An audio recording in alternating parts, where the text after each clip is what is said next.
शिव, ये नाम ही एक तूफान है, एक प्राचीन पावर की फुसफुसाहट। वो महादेव है, द ग्रेट गॉड, आदि योगी। सबसे पहले मिस्टिक्स में वो कैलाश पर बैठते हैं, चांदी का पहाड़, ध्यान में मगन, एक गहरी शांति। वो कोई सिंपल भगवान नहीं है, उन्हें आसानी से डिफाइन नहीं किया जा सकता। वो डिस्ट्रॉयर है, ट्रांसफॉर्मर है, वो जो साइकिल्स को खत्म करते हैं सिर्फ नया शुरू करने के लिए। उनमें कॉन्ट्रडिक्शंस हैं, फियर्स, फिर भी कंपैशनेट, एक तपस्वी, फिर भी गृहस्थ, कई चेहरों वाले भगवान। उनका होम है विशाल कैलाश, स्वर्ग को छूती एक पीक, बर्फ से ढकी, एकदम शांत। उनकी कंसॉर्ट है पार्वती, कोमल मां गॉडेस, उनके सन्स गणेश और कार्तिकेया।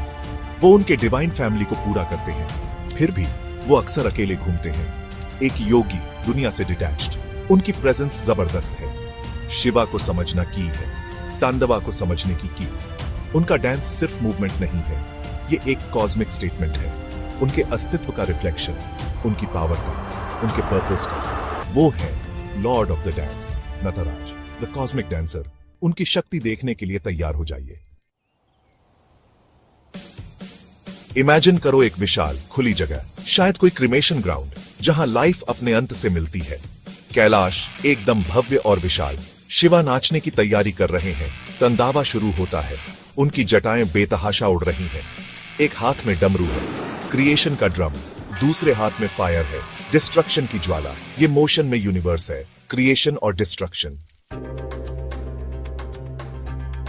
तंदावा के दो फॉर्म्स हैं, एक है आनंद तांडव, ब्लिस का डांस, जॉयफुल, क्रिएटिव, ये अस्तित्व को जन्म देता है। दूसरा है रुद्र तांडव, फ्यूरी का डांस, डिस्ट्रक्टिव, क्लेंजिंग, ये पुराने को मिटाता है, नए के लिए रास्ता बनाता है।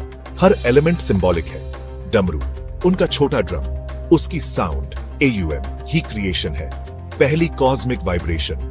उनके दूसरे हाथ में फायर, ये डिस्ट्रक्शन को दिखाती है, लेकिन प्यूरिफिकेशन को भी, इंप्यूरिटीज को जलाकर एनर्जी को ट्रांसफॉर्म करते हुए।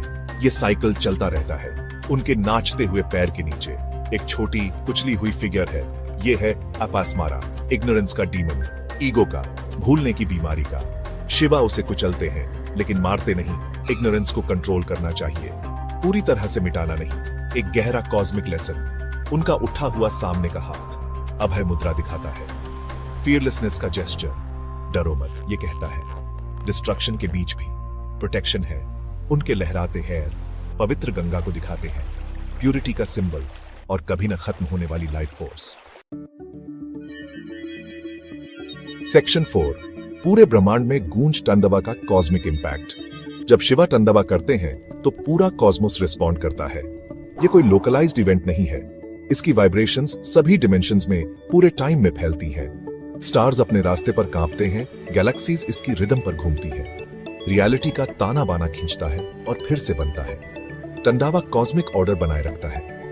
ये यूनिवर्स का इंजन है जो बड़े साइकिल्स को चलाता है, सृष्टि, क्रिएशन, स्थिति, प्रिजर्वेशन, संहार, डिस्ट्रक्शन या डिसोल्यूशन, तिरोभाव, कंसीलमेंट या इल्यूजन, अनुग्रह, ग्रेस या रेवलेशन। ये सभी कॉस्मिक फंक्शंस उनके डांस से चलते हैं। ये डांस एक कॉस्मिक रिसेट है, ये ठहराव को रोकता है और कांस्टेंट रिन्यूअल सुनिश्चित करता है। डिस्ट्रक्शन के बिना कोई न्यू क्रिएशन नहीं हो सकती, चेंज के बिना कोई ग्रोथ नहीं हो सकती। तांडवा यही ट्रूथ है जिसे डिवाइन पावर के साथ एक्सप्रेस किया गया है, एक जरूरी खूबसूरत केओस। दूसरे गॉड्स, सेलेस्टियल बीइंग्स, साधु और आर्शी इस स्पेक्टिकल को देखते हैं, कुछ कोरस में शामिल होते हैं, सेलेस्टियल इंस्ट्रूमेंट्स बजाते हैं, महादेव की स्तुति गाते हैं। दूसरे लोग श्रद्धा भरी चुप्पी में देखते हैं, इस डिवाइन कॉस्मिक ड्रामा के गहरे महत्व को समझते हुए। वो डांस जो सब कुछ बनाता है। Section 5, the eternal rhythm. आज तांडवा क्यों मैटर करता है? तांडवा सिर्फ मिथ नहीं है, ये लाइफ के लिए एक मेटाफोर है। हमारी लिव साइकिल से भरी है, क्रिएशन, स्टेबिलिटी, अपहीवल और एंडिंग्स। शिवा का डांस दिखाता है चेंज ही कांस्टेंट है। ये हमें चेंज को अपनाने की सीख देता है। ऑफ्टन जो एंड लगता है वो एक न्यू बिगिनिंग होती है। नई ग्रोथ के लिए ओल्ड पैटर्न्स को टूटना पड़ता है। तांडवा इस पावर को दिखाता है, ट्रांसफॉर्म होने की स्ट्रेंथ। ये एक वाइटल लेसन है। हमारी फास्ट पेस्ड वर्ल्ड में हम एंडिंग्स का विरोध करते हैं, हम फेमिलियर चीजों से चिपके रहते हैं। तांडवा हमें याद दिलाता है कि डिस्ट्रक्शन क्रिएटिव है, इस कॉस्मिक डांस को समझने से पीस और एक्सेप्टेंस मिल सकती है। शिवा का टंदावा इटर्नल है। ये ऑ का सोर्स है, विजडम का झरना है। ये हमें यूनिवर्स से जोड़ता है। ये हमें ट्रांसफॉर्मेशन की पावर की याद दिलाता है।